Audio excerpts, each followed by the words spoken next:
各位觀眾，《尋秦記》電影版呢終於喺英國開畫啦！今日呢就係2025年嘅12月31號，我就揀咗喺 Bolton The Light Cinema 最早嘅場次睇咗呢套戲。正如我之前嗰條片《尋秦記》電視版嘅觀後感都講過啦，我對呢套戲嘅期望呢就唔會太高，因為電視劇版呢已經係呢個題目嘅天花板啦。喺冇期望嘅狀況之下睇完呢套戲呢，咁我自己嚟講呢都係收貨嘅。但係好可惜呢套戲就俾唔到我意猶未盡、回味無窮嘅感覺啦。如果你問我值唔值得買飛入場睇呢套戲呢，咁我同你講係絕對值得，係絕對需要買飛支持一下嘅。但係會唔會再買多次飛入去 Encore 睇多次呢？咁我諗我就今次未必會啦。關於呢套戲呢，我有好多嘢都想同大家分享嘅。咁跟住嚟時間呢，都會慢慢逐點同大家傾下啦。好啦，未訂閱呢個頻道嘅朋友呢，麻煩幫手訂閱呢個頻道，可以嘅話都俾個 like 呢條片啦。首先講下呢套戲嘅開頭啦。咁我自己覺得呢，開頭真係開得唔錯嘅。一開始呢，佢就 call 咗好多電視版尋秦記嘅片段啦，再用旁白嘅形式交代翻之前發生過嘅事情，所以冇重溫到電視劇版尋秦記嘅朋友呢，都可以放心入場睇嘅。當簡單交代完電視劇嘅劇情之後呢，鏡頭一轉呢，就去到項少龍25年之後佢哋一家人嘅生活片段啦。正正呢，就係大家可能喺網上已經睇過無限次電影 trailer 入邊項少龍冇買米同埋蹴鞠嘅一啲環節啦。呢一 part 呢，我係非常之欣賞嘅，因為呢俾到我一啲 reunion 嘅感覺啊。雖然呢啲嘅生活場面同故事嘅推進呢冇乜直接嘅關係嘅，主要嚟講呢都係我嚟買緊情懷啦。但係我相信對於一啲期待已久、望到頸都長嘅觀眾嚟講，大家應該會希望呢啲溫馨互動嘅場面再落墨多少少咯。我自己呢就真係覺得唔係好夠喉啦。嗱，第二樣嘢想講呢就係戲份嘅分配啦。嗱，大家都知道《尋秦記》電視劇入邊呢有好多唔同嘅角色喎。而電影版呢，亦都好成功咁樣集合咗好多主線嘅演員啦。最近我都睇過一啲訪問古天樂嘅片段，都知道一套戲區得個百零分鐘，要準確咁樣分配一啲戲份俾唔同嘅角色呢，其實真係唔係容易嘅。但係好可惜呢，我覺得今次呢套戲着墨喺白百何身上呢係多咗啦，係 over 咗啦。我相信大家都一定理解佢哋咁樣嘅操作啦，畢竟白百何都係大陸一個票房勁好嘅演員啦。大陸嘅電影票房呢，好一啲電影講緊係數20億計嘅，而香港呢，頂多咪俾你1億幾千萬，所以佢側重大陸嘅市場呢係無可厚非嘅。白百何戲份偏多都算啦，而最攞命呢，就係三哥嘅其中一個同黨啊，即係想帶走寶物嗰個反派，佢啲演技呢，仲誇張過三哥喺網上瘋傳嗰條片啦，真係堪稱呢一套戲嘅一粒老鼠屎啊！你用大陸演員真係唔緊要啊，不過大陸都有好多好嘅演員嘅啫。睇到呢位演員嘅演出呢，真係覺得好嘔心啊，亦都覺得呢套戲好唔抵咯。點解會俾一個演員搞彎咗成套戲咯？嗱，再講翻呢套戲入邊嘅所謂嘅女主角同埋一啲主要演員啦，就算係烏廷芳、琴清、單柔佢哋戲份呢，都真係唔多嘅啫。而二弟滕奕同埋陶總管等等啦，都真係好似得3幾個鏡頭嘅啫，一個就中槍受傷，一個就中槍死。唉，大家等咗10幾20年，都係想睇佢哋啲舊人演翻呢套戲啫。點解唔慷慨少少，俾多啲戲份佢哋呢？點解大家中意舊人嘅演出呢？都係嗰種情懷使然啦。嗱，舉個例啦，阿單柔同埋陶總管出場去救駕項少龍一家啦。嗱，呢個場面呢，我真係睇到毛管戙啊，係好感動嘅。因為電視劇嘅版本阿單柔同埋陶總管都係成日幫阿項少龍啊嘛。呢啲場面呢，正正就令大家 recall 翻25年前睇電視劇版本《尋秦記》嘅一啲場面啦。大家正正就係中意睇呢啲嘢，大家買飛入場咪就係想重拾呢啲情懷咯。可惜就真係唔夠喉啦。而新增嘅香港演員呢，除咗三哥之外呢，仲有洪天明同埋張繼聰啦。而好可惜呢，兩個都係淪為大茄喱啡。嗱，張繼聰其實係一個係好好嘅演員啦，如果你善用佢嘅話呢，可以令套戲生色不少啊。特別係如果有一啲搞笑嘅場口呢，佢應該可以發揮得好好嘅。但係喺呢套戲裏邊呢，張繼聰就只有一個場口呢，大家對佢係有啲印象嘅啫，就係佢由飛天花板跌落嚟地面，然後作嘔嘅一場戲啊。嗱，咁我睇完戲就喺度諗啦，其實係咪佢哋都拍咗唔少嘅片段，只不過係因為篇幅所限就 cut 咗佢哋一啲戲份呢？嗱，如果真係咁嘅話，我真係好建議投資方喺稍後嘅時間呢，做翻一個Director's Cut導演版本，加翻多少少一眾舊有演員同埋張繼聰、洪天明等等嘅戲份啦。如果稍後真係可以做到一個Director's Cut喺香港上畫嘅話呢，我相信好多香港嘅觀眾肯定會買多次飛入場睇多次嘅。我當呢套戲最尾嘅票房有1億，有呢個Director's Cut喺香港上映嘅話呢，最少都收多5000萬票房啊！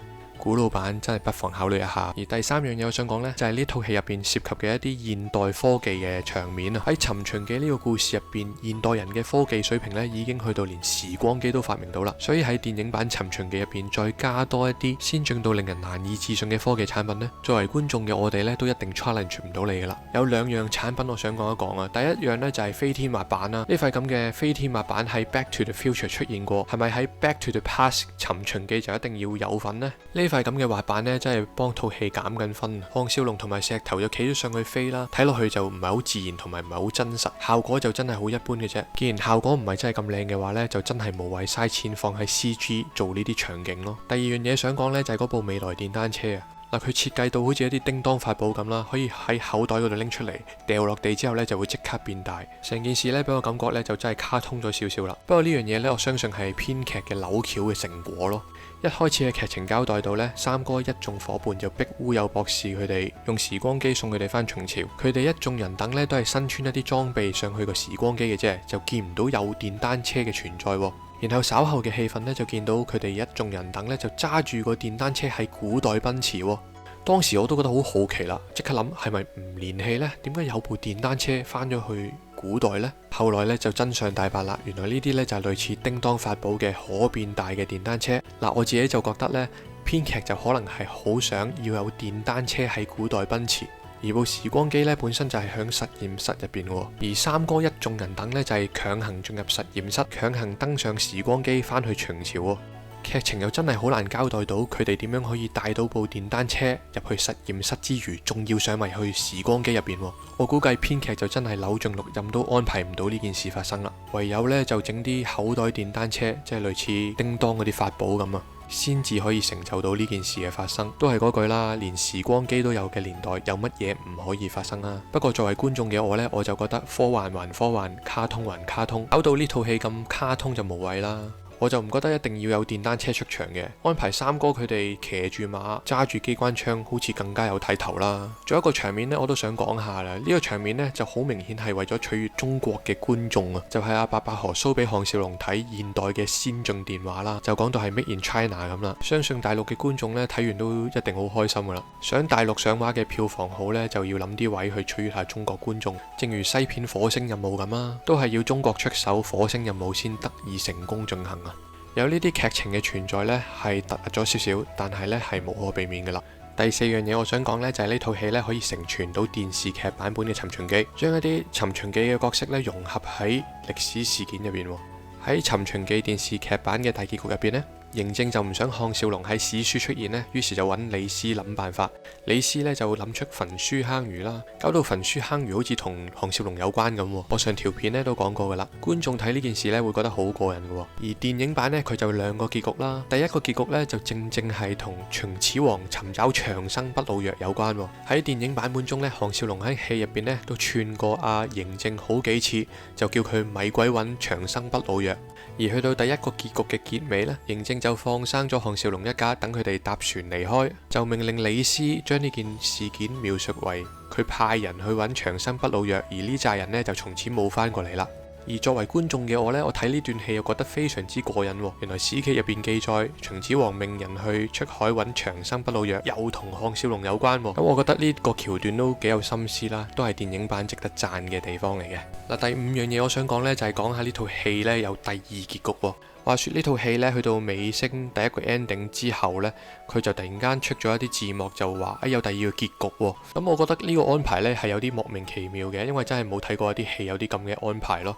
呢個結局呢，就係講時光機呢帶咗項少龍一家同埋嬴政就翻咗去現代，佢哋又出現咗喺阿烏有博士嘅實驗室，然後阿李小超呢又喺翻度喎。明明一開波嘅時候劇情已經交代咗佢俾人殺死咗噶嘛，我睇呢個結局呢，真係睇到一頭霧水啊，心諗喂，做乜鳩啊？感覺就好似一啲溝片咁樣咯。究竟係佢哋本身想用呢個結局，而後尾覺得溝得滯，所以就擺向正式結局入邊啦，定係還是第啲原因呢？我真係猜唔透啦。如果大家知道點解有咁嘅安排呢，咁麻煩大家留個言話我知啦。嗱，講翻呢個咁 cult 嘅第二結局啦，原來飾演趙善嘅雪兒呢，就喺呢個咁 cult 嘅第二結局再次出現啦。佢就係以有秦代記憶嘅實驗室職員嘅身份去呈現喺大家嘅眼前啊。泳兒飾演嘅趙善，又或者係江華飾演嘅老外同埋連俊呢，都係已經過咗身噶啦。夾硬安排翻雪兒出現喺《尋秦記結局2》入邊，又有冇呢個必要呢？我自己呢，就唔係好 buy 呢種第二結局嘅玩法。我覺得作為一個觀眾呢，我係 expect 編劇導演你哋製作一個你哋覺得係最完美最正嘅結局就 OK 噶啦。你唔好俾兩個結局我哋睇先得噶。你哋咁樣俾到觀眾嘅感覺呢，就係編劇或者導演真係冇料到，你哋就唔夠功力砌一個最完美最 perfect 嘅結局，所以就拍晒兩個結局出嚟，等啲觀眾中意邊個就擺邊個。咁我覺得呢個位呢，絕對係呢套電影嘅減分位嚟嘅。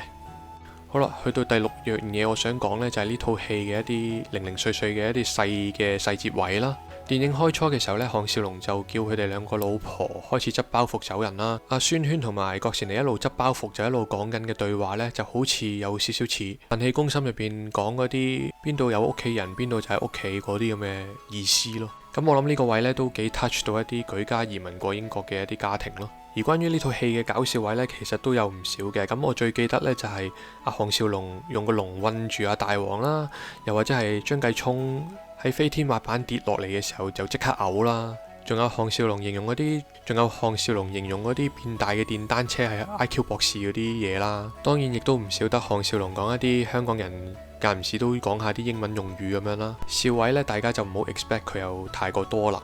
除此之外呢，戲中一啲爆喊位啦，就係兩師徒古天樂同埋林峰，大家都爆喊。咁呢啲位呢，唔知點解我自己唔係話覺得好感動，但係我覺得係有少少 over 咗咯，就係可能就係因為嗰紮大陸演員令我唔係太投入到喺個劇情入邊咯，佢哋好 distract 到我啦。睇到呢個場景呢，我第一時間腦海就出現林峰表情包嘅，就係寡人喊撚咗，而唔係自己都感動埋一份咯。去到呢度呢，想講嘅都講晒啦，嚟個簡單嘅總結啦。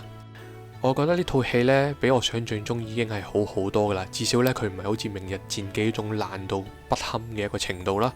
建唔建議大家入場睇呢？我相信我唔使建議，大家都一定會入場睇噶啦。大家都覺得係一個好值得入場睇、好有情懷嘅一套電影。我相信呢套戲喺香港過億票房呢，就一定冇難度噶啦。我俾佢嘅分數呢，就會高分過《明日戰記》同埋《九龍城寨之圍城》啦。但係就一定低分過《毒舌大狀》或者《飯戲攻心1》噶啦。唔知大家點睇呢？留個言話我知啦。嗱，如果中意呢條片呢，記住俾個 like 我，同埋記得幫手免費訂閱呢個頻道啦。下條片再見，拜拜。